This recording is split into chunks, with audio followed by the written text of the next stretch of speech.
So Blood Knight was already in very good spot in my personal opinion when it was released a couple of months ago.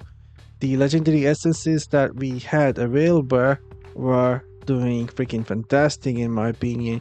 Either in PvE or PvP, you had a lot of tankiness in PvE. You could heal yourself and still do some really insane amount of damage in PvE. And when it came to PvP, we had two immunities to the damage and a lot of mobility on the top of that. But now, with new wave of legendary essences, Blood Knight has gotten even better, and not by just a small amount, but the difference can be huge just by changing one piece of gear to a new essence.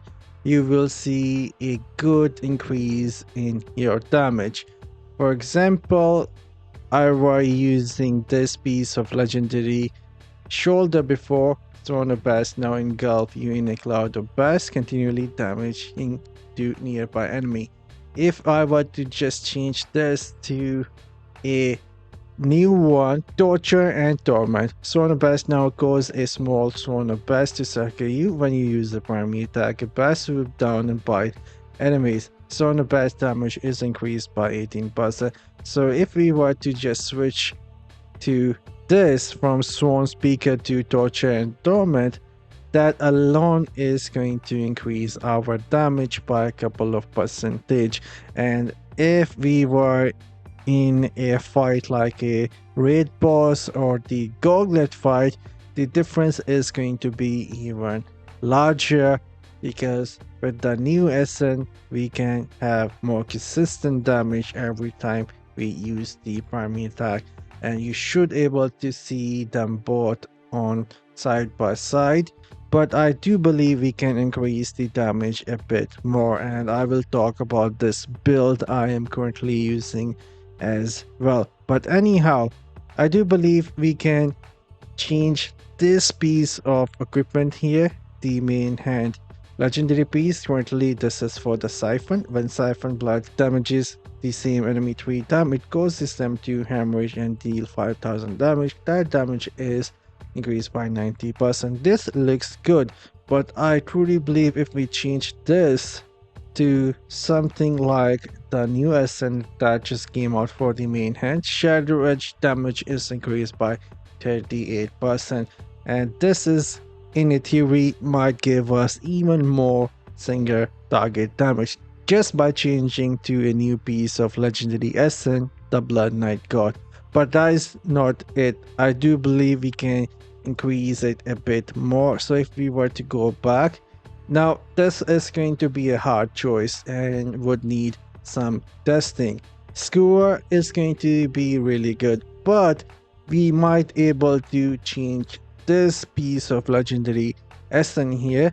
Shadow Edge mark enemy, causing them to erupt for 24,000 additional damage when reach 4 mark. Now 4 mark mean when we hit the enemy 4 times with our primary attack, they will erupt for 24,000 damage, and that damage is going to be increased by 90%. And so that is why I said this would require some testing. The effect here is really strong, but maybe between these two essences we might able to go with the new offhand. That is for the Shadow Edge. Shadow Edge now also increase your primary attack speed by 10% for 2 seconds, stacking up 3 times. It means it will give us 30% attack speed. Shadow Edge damage is increased by 9%.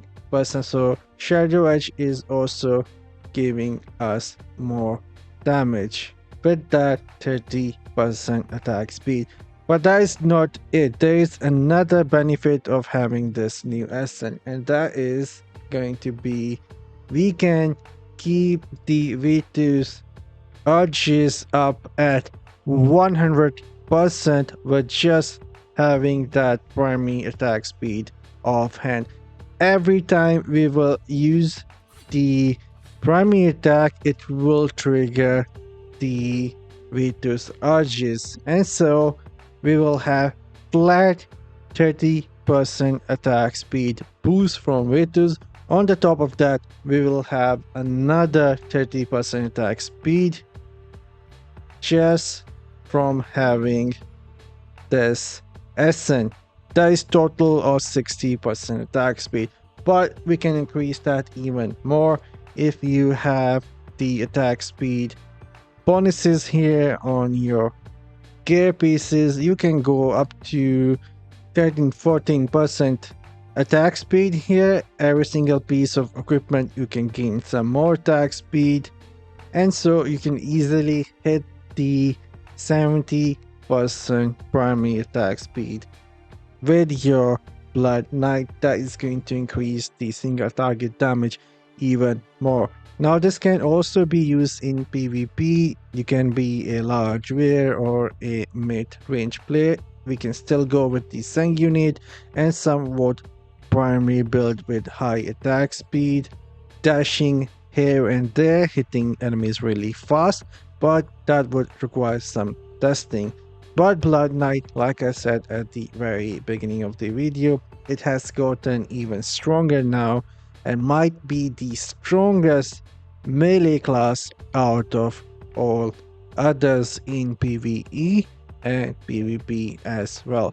You guys can let me know your thoughts in the comment section down below. I'm signing off. You guys have a great day and I'll see you in the next one later.